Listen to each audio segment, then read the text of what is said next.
Hi friends, നമ്മുടെ garments ഫീൽഡുമായിട്ട് 10-30 വർഷത്തെ experience ഉള്ള എൻ്റെ ഒരു സുഹൃത്തിനെയാണ് ഞാൻ നിങ്ങളെ ഈ വീഡിയോയിലൂടെ പരിചയപ്പെടുത്തുന്നത്. ഷഹീർ, എന്താണ് താങ്കളുടെ അഭിപ്രായം ഇസ്രയെ കുറിച്ച്? ഇസ്രയെ കുറിച്ച് പറയുവാണെങ്കിൽ പുതിയ പ്രോഡക്റ്റുകൾ വേണ്ട, വലിച്ചിടണ്ട.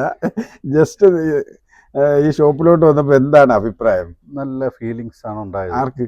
എനിക്ക്.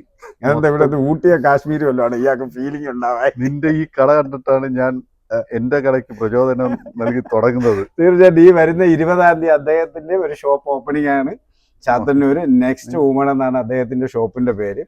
അപ്പൊ അദ്ദേഹം തന്നെ ഇപ്പൊ നിങ്ങളുടെ അടുത്ത് പറഞ്ഞില്ലേ, ഈ ഒരു ഷോപ്പ് കണ്ടിട്ട് പ്രചോദനമാണ് ഞാൻ പ്രചോദനമാണ് അദ്ദേഹം സ്വന്തമായിട്ടൊരു ലേഡീസ് വെയർ സ്റ്റാർട്ട് ചെയ്യുന്നത്. അപ്പം നമ്മുടെ കളക്ഷനെ കുറിച്ചൊക്കെ എന്താ അഭിപ്രായം? കളക്ഷനൊക്കെ സൂപ്പർ അല്ലേ? ഞാൻ എൻ്റെ വീട്ടിലേക്ക് എൻ്റെ മരുമോൻ്റെ വെഡിങ്ങിന് മൊത്തം ഇടുന്നില്ലായിരുന്നു. ചുമ്മാതാണ് കേട്ടോ, മൊത്തമൊന്നും എടുത്തില്ല. എന്തായാലും നിങ്ങൾക്ക് നല്ല പ്രതീക്ഷയ്ക്ക് വകയുണ്ടാവും ചാത്തന്നൂരുകാർക്ക്. നെക്സ്റ്റ് വുമൺ എന്നാണ് അദ്ദേഹത്തിന്റെ ഷോപ്പിന്റെ പേര്. അദ്ദേഹത്തിന്റെ ഡ്രസ്സിങ് പോലെ തന്നെയാണ് അദ്ദേഹത്തിന്റെ ഷോപ്പും. അടിപൊളി വെറൈറ്റി കളക്ഷനായിട്ട് തന്നെയായിരുന്നു അദ്ദേഹം അവിടെ ഓപ്പൺ ചെയ്യണത്. തീർച്ചയായും ചാത്തന്നൂരുള്ള എല്ലാവരും സപ്പോർട്ട് ചെയ്യുക. അതുപോലെ തന്നെ മെയിൻ റോഡിലുള്ള ഈസ്രയും നിങ്ങൾ സപ്പോർട്ട് ചെയ്യുക. എന്താണ് പറയാനുള്ള? പറയും. അത് തന്നെ, നമ്മളെ ഈ രണ്ട് സ്ഥാപനങ്ങളും എല്ലാവരും സപ്പോർട്ട് ചെയ്യുക. ഓക്കെ.